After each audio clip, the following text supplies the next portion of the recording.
Ya, silakan on cam ya, Nak. Silakan on cam tanpa harus dipersilahkan. Ya, supaya kami juga melihat keseriusan belajar kalian karena guru-gurunya juga di sini semuanya serius ya untuk mempersiapkan segala bahan yang akan dipresentasikan. Oke. Oke, Assalamualaikum warahmatullahi wabarakatuh. Waalaikumsalam warahmatullahi wabarakatuh. Oke, selamat pagi anak-anak semua. Sehat-sehat ya, cakep-cakep, udah mandi, ya udah siap, udah ready nih untuk belajar satu harian ini ya. Semoga apa yang kita usahakan hari ini membuahkan hasil ya. Apa kampus yang ingin kalian tuju ya, semoga itu makin dekat di kaliannya. Oke, Ibu share screen dulu deh.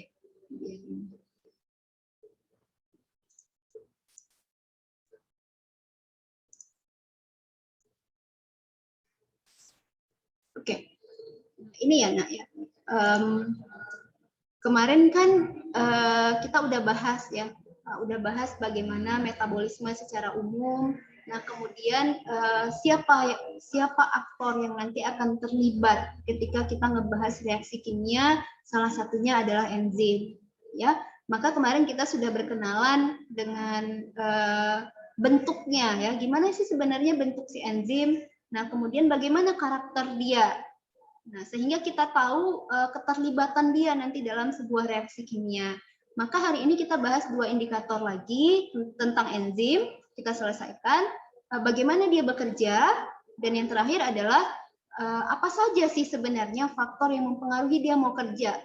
Ya, sama kayak kita. Ya, apa sih faktor yang mempengaruhi kita mau belajar? Ya, salah satunya adalah kita udah kelas 12.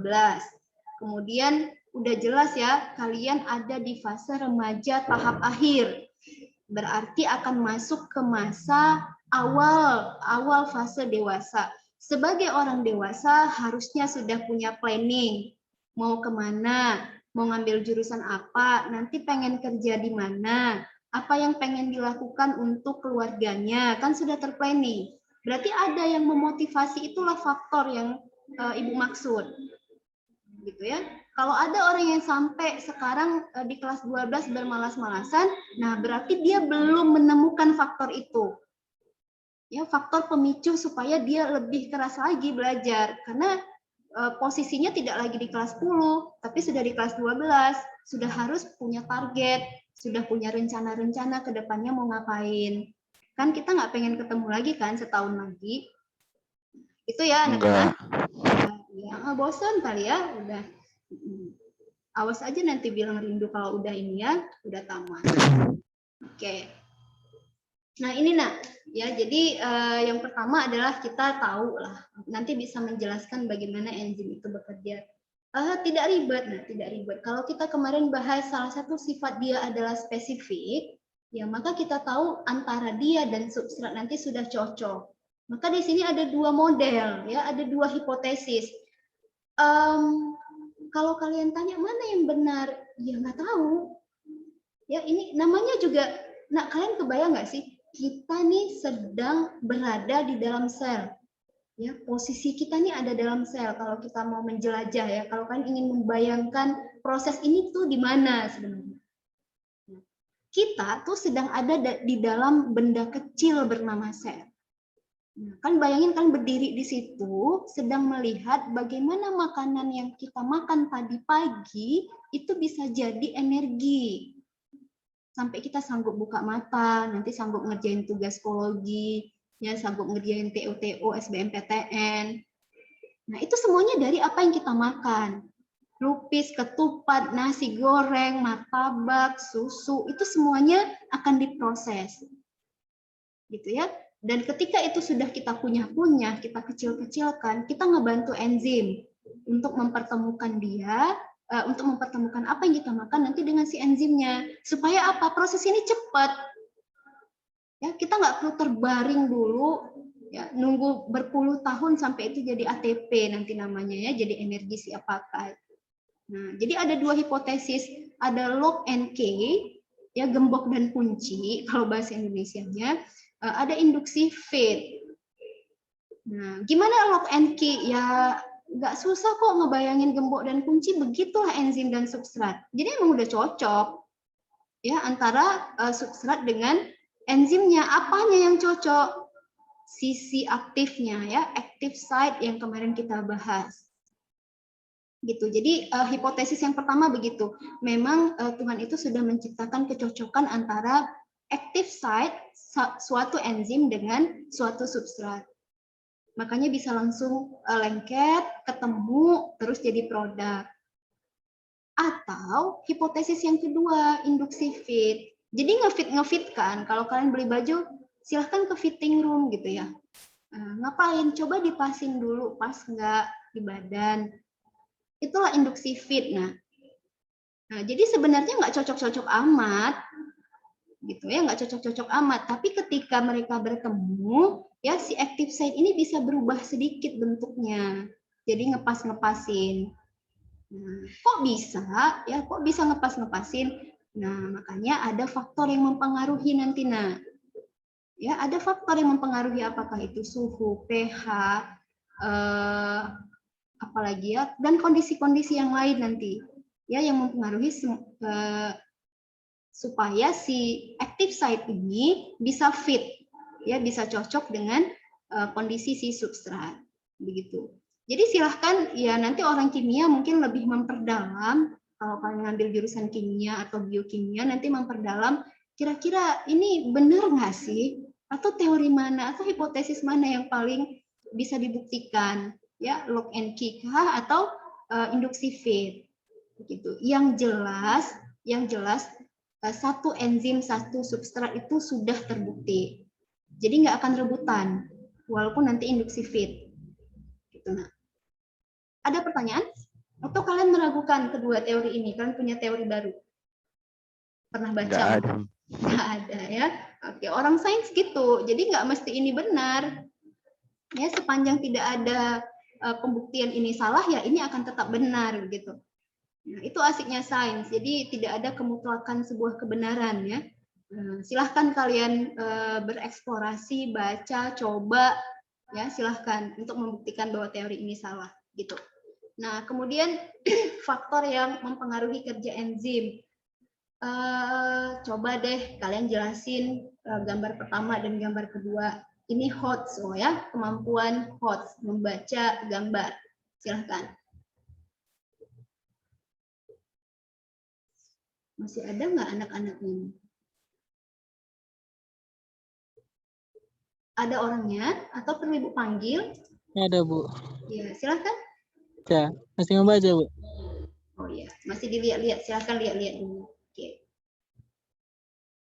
Ada di sini ada 3 macam enzim ya di gambar yang pertama. Ada pepsin, pitialin, dan tripsin. Silahkan.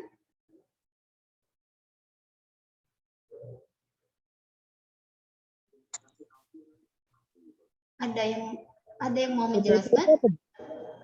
Mana yang bentar, Bu? OPT itu optimal, Bu. Siap apa? Gimana? pH OPT. Oh iya, ada pH minimum, ada pH maksimum. Ada Terus yang pH optimum. Iya, benar, optimum.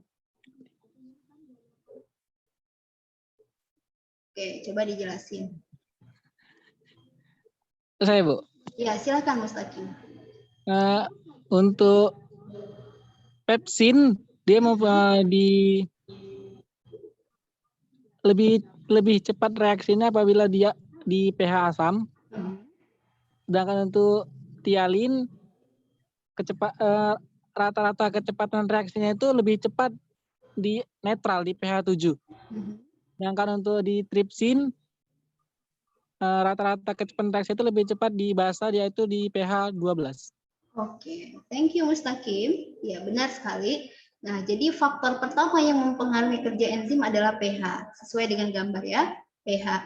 Nah, kalian lihat ketiga enzim ini tuh punya kesukaan sendiri dengan pH gitu. Nah, dia akan baik sekali kinerjanya ketika pH-nya optimum. Optimumnya si pepsin, optimumnya buat pitialin, dan optimumnya buat tripsin itu beda. Nah, gitu. Jadi jangan pernah ya memperlakukan pepsin itu pada pH yang basa. Dia nggak akan mau kerja, atau kalaupun mau ya lambat. Namanya bukan sesuatu yang dia suka.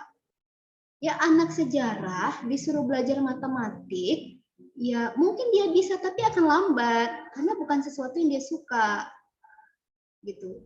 Ya anak biologi disuruh baca geografi ya mungkin akan sedikit lambat, akan tidur mungkin karena bukan sesuatu yang dia suka. Jadi ketika sesuatu yang kita suka kita kerjakan maka hasilnya akan optimal. Maka cari kesukaan kalian di mana, ya optimalkan itu biar kalian jadi bintang di bidang kalian masing-masing. Nah, itu pH kalau untuk enzim. Ya, jadi ada yang sukanya pH asam, ya pepsin, renin. Kenapa? Lihat aja yang menghasilkan dia siapa, kan lambung. Ya, lambung itu memang asam kondisinya. Pitialin itu adanya di mulut. Ya, pH-nya netral. Gitu. Jadi kalau misalnya kita sakit dan sebagainya tidak selera, ya mungkin ada perubahan di sana, ya. Nah, kemudian tripsin, ya tripsin itu sukanya basah. Jadi masing-masing enzim itu punya pH optimum ya yang membuat dia akan maksimal ketika dia bekerja melaksanakan membantu sebuah reaksi. Nah, kemudian kalau kalian lihat gambar yang kedua, berarti kalau yang pertama kita bicara pH, yang kedua kita bicara suhu. Ya. Nah, masing-masing enzim juga punya suhu optimum. Nah, gitu. Tapi hampir rata-rata ya rata-rata enzim itu akan rusak pada suhu tinggi.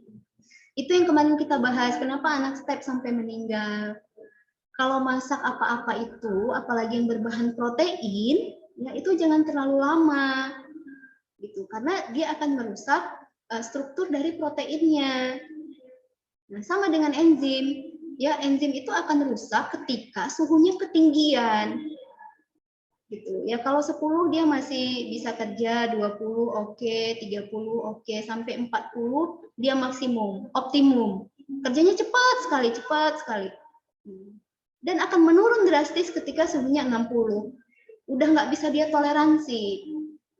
Gitu ya, kita punya beban, kita punya masalah, ya. Kita punya target, akan sanggup kita kerjakan sampai pagi misalnya. Tapi setelah pagi kan kita butuh tidur. Gitu. Jadi akan melambat bahkan tidak bekerja sama sekali ketika suhunya terlalu tinggi. Itu hampir semua enzim. Tapi kalau kalian tanya, ya enzim pepsin itu dia akan optimal di suhu berapa, tripsin itu di suhu berapa, itu akan berbeda. Ya kalau bicara suhu optimal. Tapi hampir semuanya akan rusak ketika suhunya tinggi. Ada pertanyaan? Tidak ada. Bu, saya Oh Bu. ya, silakan. Di enzim itu termasuk protein? Yes, enzim adalah protein. Sebagian besar tubuhnya adalah protein. Ya, kemarin dibantu oleh kofaktor, koenzim gitu ya. Lengkap dia. Kan tadi Bu, kalau misalnya suhu itu mempengaruhi, apakah kalau kita masak telur 100 misalkan 100 derajat, itu proteinnya hilang? Oke, good, Dai. Terima kasih pertanyaannya. Kalau kita masak telur sampai benar-benar matang ya, atau sampai gosong misalnya ya, proteinnya hilang nggak? Kalau ditanya hilang, mungkin tidak sepenuhnya hilang. Ini penilaian kualitatif ya, Nak. Tapi kalau kita tanya berapa kadar proteinnya, berarti itu kuantitatif, itu harus diukur, harus diuji. Sepenuhnya hilang tidak. Tapi pasti akan berbeda dengan telur yang kita masak setengah matang. Ya, tingkat protein yang berapa banyak ikatan yang putus ya ketika kita masak setengah matang dengan benar-benar matang ya pasti berbeda jumlahnya. Itulah kerjaan orang kimia nanti ya, kerjaan orang ilmu gizi, memperhitungkan di suhu berapa harusnya masak telur, ya berapa lama masaknya, ya supaya nilai gizinya itu tetap utuh gitu. Ya makanya masuk ilmu gizi itu harus tahu biologi, harus tahu kimia. Nah, atau nanti kalian memilih jurusan tata boga ya, jadi chef. Itu juga harus dipertimbangkan. Gitu deh kira-kira. Oh iya Bu. Oke, ada lagi yang lain? Saya Bu. Silahkan Anissa. Ibu, apakah ada enzim yang bisa tahan di semua pH, Bu? Misalnya pH asam, basa, netral, dia bisa survive gitu, Bu? Kayak manusia yang bisa survive di mana aja gitu, Mi? Oke, setahu Ibu, enzim itu memang punya sifat khusus ya, punya kebutuhan pH yang berbeda. Nah, kalau misalnya ditanya, adakah enzim yang bisa bekerja, bisa beradaptasi di berbagai macam pH? Setahu Ibu tidak ada. Tapi ya lagi-lagi ini sains. Nah, silahkan baca, silahkan eksplor. Ya. Nah, mungkin ditemukan ya, kayak sekarang kan ahli biologi menemukan beberapa spesies baru yang belum pernah ada. Ya, belum pernah ada ditemukan di hutan Kalimantan. Ya udah diidentifikasi, dikasih nama, sah-sah saja gitu. Nah, bahkan sekarang ada penyakit langka ya, penyakit langka yang manusianya itu nggak pernah ngerasain sakit. Pernah nggak baca? Jadi dia udah tabrakan, udah berdarah-darah, ya, udah pecah kepalanya, luka-luka, dia masih bisa jalan santai. Dia nggak ngerasa sakit, dia nggak ngerasa lapar. Itu karena kerusakan kromosom nomor sekian, Ibu lupa. Jadi kromosom kita itu nomor 1 sampai nomor sekian itu, ya, nanti kita belajar kromosom ya, itu akan punya fungsi masing-masing. Kan ngebayangin nggak ada orang yang nggak punya rasa sakit, mamanya udah jerit-jerit nengok dia kecelakaan, tapi dia santai aja jalan. Sepintas keren ya, sepintas keren. Tapi coba kan bayangin. Takut, Bu. Iya. Nah, sepintas mungkin kita ngelihat ini manusia super nih, nggak ngerasain sakit, lapar, haus. Tapi coba kan bayangkan bahwa ya kehilangan rasa sakit ya itu menghilangkan alarm untuk kita berlindung. Nah, kenapa ketika kita keiris pisau dikit aja ya ada respon rasa sakit ya supaya kita berobat, jangan sampai darah itu mengucur terus. Bayangin orang yang nggak punya rasa sakit tuh akan mengucur terus, tiba-tiba meninggal, kan begitu. Nah, ya jadi ya bisa saja itu terjadi. Nah, ada mungkin nanti setelah membaca enzim yang bisa bertahan di beberapa kondisi, ya itu sah-sah saja. Nah, itu yang silahkan baca, silahkan eksplor Ibu bilang tadi ya. Cuma setahu Ibu tidak ada. Oke, ya. Maka faktor yang ketiga setelah pH dan suhu adalah konsentrasi substrat. Jadi semakin banyak ya substrat yang kita kasih, ini kan semakin gede nih angkanya ya, berarti ini 1, 2, 10 misalnya. Nah, maka pekerjaan enzim juga semakin melambat. Nah, jadi ibarat kita dikasih semangkok bakso, itu masih cepat tuh makannya, selera gitu ya. Oke, mangkok kedua, silahkan habiskan, masih selera. Mangkok ketiga, oke, ini porsi kuli misalnya ya, masih selera gitu. Di mangkok yang keempat, kita mulai melambat. Kenapa, Nak? Sudah muncul respon kenyang. Ya, otak sudah bilang stop ya. Tapi mungkin kompetisi ya, kompetisi makan hadiahnya gede misalnya. Bagi yang rakus, Miss. Oh, bagi yang rakus, oke. Bagi yang rakus mangkok keempat masih cepat misalnya. Nah, gitu. Tapi kan tetap di mangkok kelima sampai ke 10 pasti itu akan melambat. Nah, jadi semakin banyak substrat yang kita berikan, ya pekerjaan enzim juga nanti akan semakin melambat sampai dia jenuh. Ya, ada nanti titik jenuh enzim. Jadi udah dia nggak mau lagi. Udah cukup. Kayak makan tadi, udah nggak sanggup. Gitu. Nah, atau konsentrasi enzim gitu. Jadi menanggulangi atau menyikapi substrat yang kebanyakan tadi, orang rakus tadi ya, banyak kali makan, kan enzim dalam badan kita juga harus mikir kan, ini gimana ini manusia makan terus ya, nggak berhenti-berhenti. Nah, maka caranya adalah meningkatkan kinerja enzim, menambah jumlah enzim, konsentrasi enzim, supaya apa? Grafiknya lurus lagi. Yang tadi sempat bengkok, lurus lagi. Gitu. Jadi berapa banyak konsentrasi substrat, berapa banyak konsentrasi enzim itu akan mempengaruhi kecepatan reaksi. Ibaratnya kalau ini kan ya, kita punya rumah gede, ya ada 10 pembantu, 1 jam kerjaan semua beres. Nah, tapi pas 5 pembantu cuti, ya pasti akan lambat dong. Kalau mau grafik lurus, tambah pembantunya. Ada masalah? Kira-kira? Pas, Bu. Pas ya, oke. Nah, gitu. Jadi konsentrasi substrat, konsentrasi enzim mempengaruhi. Nah, ini ya, ini salah satu enzim katalase. Jadi kalau tatap muka nih harusnya kita coba nih di lab. Pakai hati ayam. Nah, kalian lihat ya. Jadi ini ada hati, ada jantung. Ketika substratnya apa di sini? Substratnya adalah H2O2 atau peroksida. peroksida ada di lab. Ini racun ya, ini racun. Jadi kenapa nanti dibilang kalau bagus hatinya gitu kan dalam agama, kalau bagus hati seseorang itu maka baguslah semuanya. Itu bukan cuma makna konotasi, tapi secara biologis hatilah nanti yang akan merombak apapun racun yang kita masukkan ke badan. Mana buktinya? Nah, dari percobaan ini. Ya, jadi nanti si peroksida ini yang masuk ke dalam hati, ini dia reaksinya akan dirombak menjadi sesuatu yang tidak berbahaya, menjadi H2O, air, dan oksigen. Mana buktinya nanti dia menghasilkan oksigen? Kita bakar. Gitu. Nah, jadi nanti dimasukkanlah lidi yang udah kita bakar, ujungnya masukkan ke dalam tuh makin terbakar. Kan sifat oksigen begitu ya, mudah terbakar.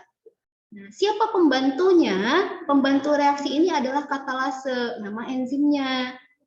Enzim itu kan ase-ase ya, amilase, lipase gitu-gitu ya biasanya. Nah, nama enzimnya adalah katalase. Nah, kalau dari tabel ini, apa kesimpulan kalian? Kira-kira?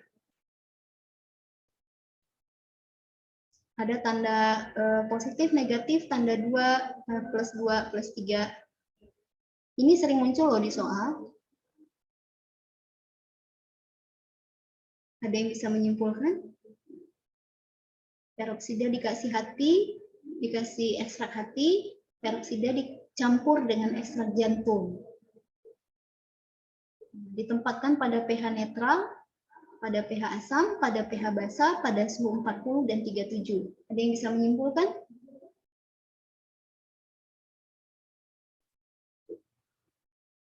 Oh, senyap ya. Mana orangnya? Masih ada kan? Masih, Bu. Ya. Ini kayaknya yang nyala cuma beberapa orang ya. Yang lain kemana ya?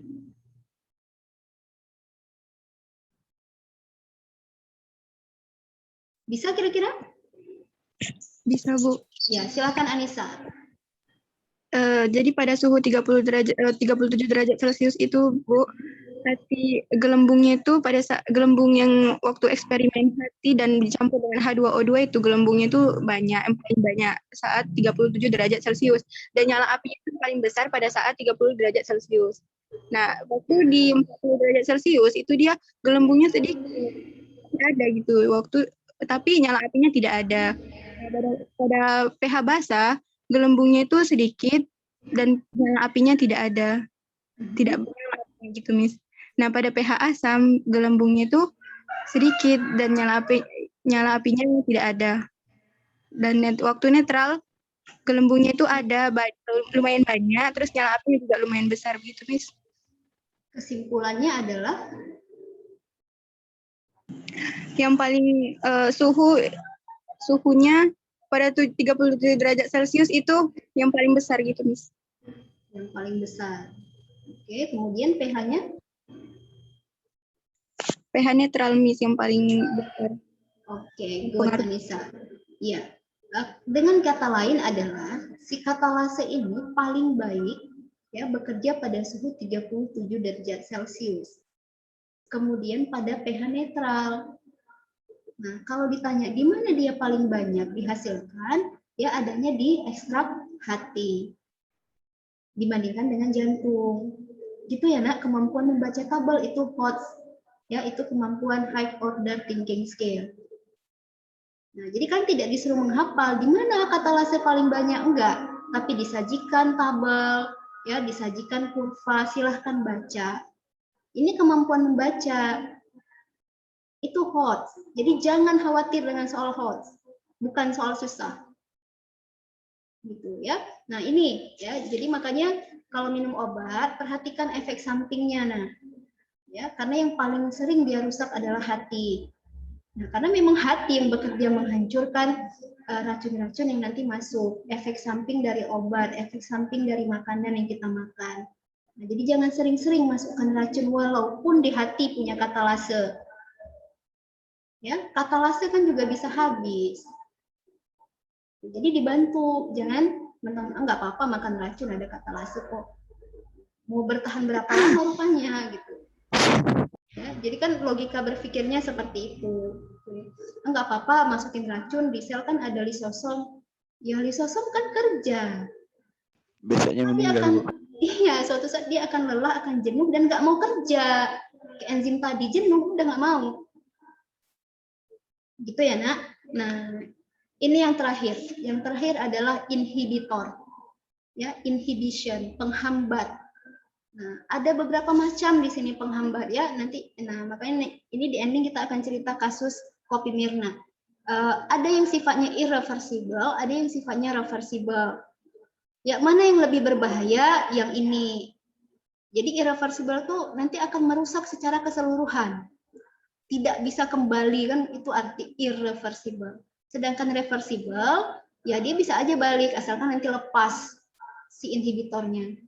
Terserah nanti apakah dia kompetitif, ya apakah dia non kompetitif atau unkompetitif. Kalau di SMA sih dua ini, kompetitif non kompetitif yang biasa muncul di soal. Irreversible, unkompetitif itu jarang muncul. Tapi tidak ada salahnya kita pelajari konsep ya, supaya kalian bisa ngebedain. Ya, jadi yang irreversible ini ikatannya nak kovalen. Ya, nah, kalau orang kimia pasti tahu itu ya, kovalen, non kovalen ya, kuat, ikatannya kuat, jadi nggak bisa lepas. Gitu. Nah, ini ya kalau misalnya dia yang reversible, ya dia bisa lepas. Kalau dia kovalen atau irreversible tadi, seperti ada pengunci di sini ya, sehingga dia lekat, lengket, nggak bisa lepas. Ya kalau inhibitor ini sudah masuk ke sisi aktif ini, macam mana ceritanya substrat bisa nempel di sini gitu. Nah, jadi inhibitor itu benar-benar sesuatu yang nanti akan menghambat ketemunya enzim dengan substrat. Gitu ceritanya. Jadi semacam ada pihak ketiga yang menghalangi si mak comblang ini ingin ketemu dengan si target gitu. Nah, begitu dia ceritanya ya. Nah, maka kalau tadi kalian sudah kenal dengan yang irreversible, ya dia lengket, kuat sekali. Nah, inilah yang reversible-nya. Ini yang sering muncul di soal ya. Kompetitif, bahasanya aja udah kompetitif. Berarti dia bersaing dengan substrat untuk lengket di active site. Kenapa dia bisa lengket? Bentuknya mirip. Nah, bentuknya mirip. Jadi semacam menyerupai ya. Si enzim kan sepanjang kau cocok, silahkan tempel kan kayak gitu. Ya kalau dia udah duluan, ya, dan komposisi dia lebih banyak, misalnya, ya udah si substrat nggak bisa nempel. Gitu ya, udah tidak terjadi reaksi. Nah, atau non kompetitif. Non kompetitif ini main belakang. Ya, dia nggak main depan, ya dia nggak langsung masuk ke sisi aktif, dia nggak langsung masuk dari pintu, tapi dia lengket di sisi yang lain. Akibat dia lengket, bentuk sisi aktif berubah. Nah, ini main cantik ini, ya nggak ketahuan jahatnya. Tapi gara-gara dia masuk, nah, kena hasut enzimnya, berubah sisi aktif, nggak cocok lagi dengan substrat. Akhirnya nggak bisa nempel, nggak terjadi reaksi ujung-ujungnya. Atau yang unkompetitif, ya unkompetitif ini sudah lengket dia, ini bedanya kalau pengen tahu, walaupun di soal belum pernah muncul. Ya sudah ketemu si enzim dengan substrat, ternyata datang dia, cing datang nempel. Nah akibat dia nempel, nah nggak jadi produk, jadi ini nempel terus nggak jadi produk. Harusnya kan ini lepas nanti jadi produk. Nah, itu unkompetitif. Jadi dia akan menempel setelah substrat dan enzim ini bertemu. Jadi dibiarin nempel terus. Ya sama aja kan? Ya tetap aja nggak jadi produk. Bisa membedakannya? Bisa, Bu. Oke. Good. Nah, ya ini sama sebenarnya. Ini cara bacanya saja, nah ya. Nah, lihat di sini E tambah S, ya enzim tambah substrat. Setelah jadi kompleks enzim dan substrat, datang inhibitornya. Ini kemampuan kalian membaca gambar. Gitu. Sama saja dengan yang tadi. Nah, ini kasus kopi Mirna. Ya, kasus kopi Mirna yang dicampurkan ke sini adalah sianida. Rumusnya begini. Ya, kalau struktur apa ini kalau kalian bilang Lewis ya, strukturnya begini. Nah, jadi sianida itu punya 2 elektron bebas gitu ya, kata orang kimia. Silahkan dibenarkan kalau Ibu salah ya. Nah, ada 2 elektron bebas. Nah, jadi ketika dia masuk ke dalam tubuh kita, Nak, ya molekul-molekul yang punya elektron bebas ini akan jadi senyawa radikal bebas. Jadi akan menjadi sesuatu yang akan mencari pasangan supaya mereka lengkap gitu. Kan kalau 2 elektron valensinya belum lengkap begitu ya, kalau kelas 10 belajar ya. Kulit pertama ada 2, kemudian kulit ini kan ada 2 elektron bebas ini akan mencari pasangan supaya dia punya pelengkap, supaya dia oktet, kan begitu. Nah, ketemulah dengan oksigen, ya, ketemu dengan oksigen yang kurang 2, kan gitu kalau di kimia, oh -2 gitu. -2 itu artinya ya udah dia kekurangan 2, ketemulah sama si N ini, ya, yang punya 2 elektron bebas, ya udah dia ikatlah oksigen ini supaya mereka oktet. Kalau nggak tahu oktet, silahkan buka lagi buku kelas 10. Ya, ibu aja pun mau belajar kimia. Berarti kan harus mau juga belajar. Nah, apa bahayanya? Ya, ketika sianida ini mengikat oksigen, ya maka kita akan sesak. Akan sesak, nggak bisa bernafas, akhirnya meninggal. Begitu kasus Kopi Mirna. Ya, sesimpel itu racun ini ya bisa membuat meninggal. Ternyata yang dipermasalahkan adalah oksigen. Begitu. Ya, nah jadi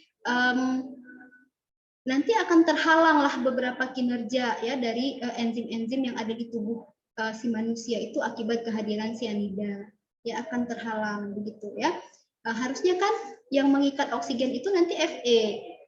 Ada enzimnya entah apa mungkin namanya ya. Yang mengikat oksigen ini kan hemoglobin. Di dalam hemoglobin itu ada unsur Fe-nya.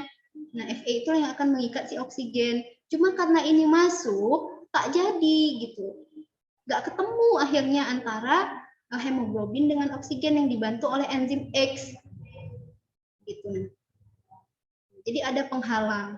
Nah, atau kalian mau lihat yang lain. Ya, ini adalah morfin dengan endorfin. Ya.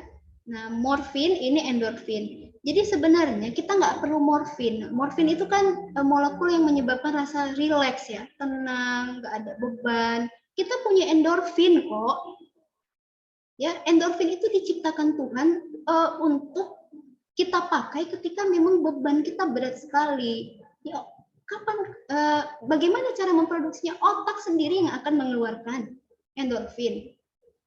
Ya, ketika malam hari dia keluar biar kita rileks, tenang, bisa tidur dengan nyenyak. Jadi nggak perlu morfin. Nah, ternyata bentuknya, Nak, itu mirip. Jadi ketika orang mengkonsumsi morfin, nah maka akan diterima oleh otak. Ini inhibitor. Ya akan diterima saja oleh otak. Ya lengketlah di sisi aktif protein ini. Ya, protein sel saraf. Akhirnya endorfin nggak bisa masuk. Morfin terus yang masuk.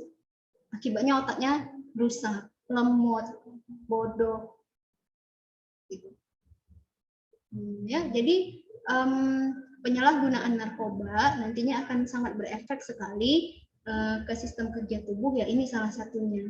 Contoh realnya. Kenapa? Oh ternyata setelah diselidiki bentuk mereka mirip. Ketika mirip mereka bisa jadi inhibitor, ya menghambat yang harusnya masuk tidak jadi masuk, tidak jadi ketemu. Nah, begitu.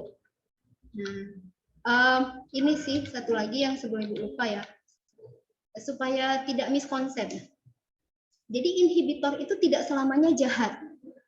Ya, tidak selamanya jahat. Ketika para ilmuwan mempelajari, oh ternyata ketika ada sesuatu yang mirip dengan substrat kita masukkan, dia bisa menghambat kinerja enzim. Nah, maka muncullah aspirin. Mungkin dari 5 inhibitor ini yang familiar di kita itu ada aspirin, ada penisilin. Ya. Aspirin ini kan penghambat rasa sakit ya, anti-inflamasi. Anti radang. Jadi ketika aspirin dimasukkan ke dalam tubuh kita, nah dia bisa menghambat rasa sakit. Jadi dia nempel lah di enzim tertentu, di protein tertentu di otak, nah supaya tidak respon rasa sakit itu nggak terasa. Rangsangan sakit tadi di stop sampai situ. Kenapa nggak masuk lagi, nggak jalan? Lo kan sudah diblok sama aspirin. Jadi fungsi dia di sini sebagai inhibitor, sehingga kita tidak merasakan sakit. Sakit kali gigi, ya, disuruh minum obat A misalnya. Di dalamnya bisa saja ada aspirin penghambat rasa sakit. Atau penisilin, disuruh minum penisilin, ya, ada antibakteri misalnya. Nah, berarti bentuk dia nanti akan cocok ya dengan protein tertentu dalam badan kita supaya bakteri ini tidak lagi jadi masuk. Ini yang Ibu maksud, tidak selamanya inhibitor itu jahat. Konsep inhibitor setelah dipelajari ternyata bisa dipakai untuk meramu sebuah obat. Pernah merasa sakit dan yang lain-lain. Bahkan di sini ada anti cancer gitu-gitu ya. Nah, jadi ketika kalian mengekstrak sesuatu bisa saja nanti sifatnya inhibitor. Sistem kerjanya seperti sistem kerja inhibitor. Maka inhibitor adalah salah satu faktor yang mempengaruhi kerja enzim. Oke, ada pertanyaan? Kelamaan sih kita, tapi apa deh, jam terakhir kok. Saya, Bu. Silahkan, Puding. Bu, saya mau nanya, kalau misalnya suntik mati itu berarti memasukkan inhibitor ke dalam tubuh? Suntik mati. Kalau suntik mati, yang perlu kita tahu adalah apa isinya, begitu. Ya, isi suntik yang dimasukkan ke dalam jarum suntik itu apa? Racunkah? Ya, atau senyawa apakah yang memang setelah kita tahu nanti nama senyawanya kita cari tahu dulu sistem kerjanya kayak gimana. Apakah dia bekerja seperti inhibitor yang menonaktifkan enzim dalam waktu cepat, nah atau bagaimana gitu sistem kerjanya. Kita kan nggak tahu apa yang dimasuki. Gitu Budi. Oh iya, makasih ya, Bu. Oke. Ada lagi yang lain? Belum ya, belum kepikiran. Oke. Di akhir ini ya Ibu sarankan sekali ke kalian banyak-banyaklah baca lagi tentang konsep kimia. Nah, karena setelah ini yang kita pelajari juga bakal berbau kimia. Ya, silahkan baca lagi kalau nggak paham kovalen, elektron bebas dan sebagainya, baca lagi. Nah, karena setelah ini itu semua makanan kita. Ya, oke. Ibu rasa cukup untuk hari ini. Ya, udah kelewatan juga waktunya. Di pertemuan besok kita akan belajar katabolisme, ya bagaimana sebutir nasi itu bisa jadi energi, sampai berapa jam dia tahan dan sebagainya. Silahkan baca-baca ya, nanti tugasnya sudah diupload di psikologi. Semoga kita sehat-sehat dan kalian nggak bosan. Ya, semoga cepat kita bisa tatap muka. Ibu tutup dengan Assalamualaikum warahmatullahi wabarakatuh. Waalaikumsalam warahmatullahi wabarakatuh. Assalamualaikum.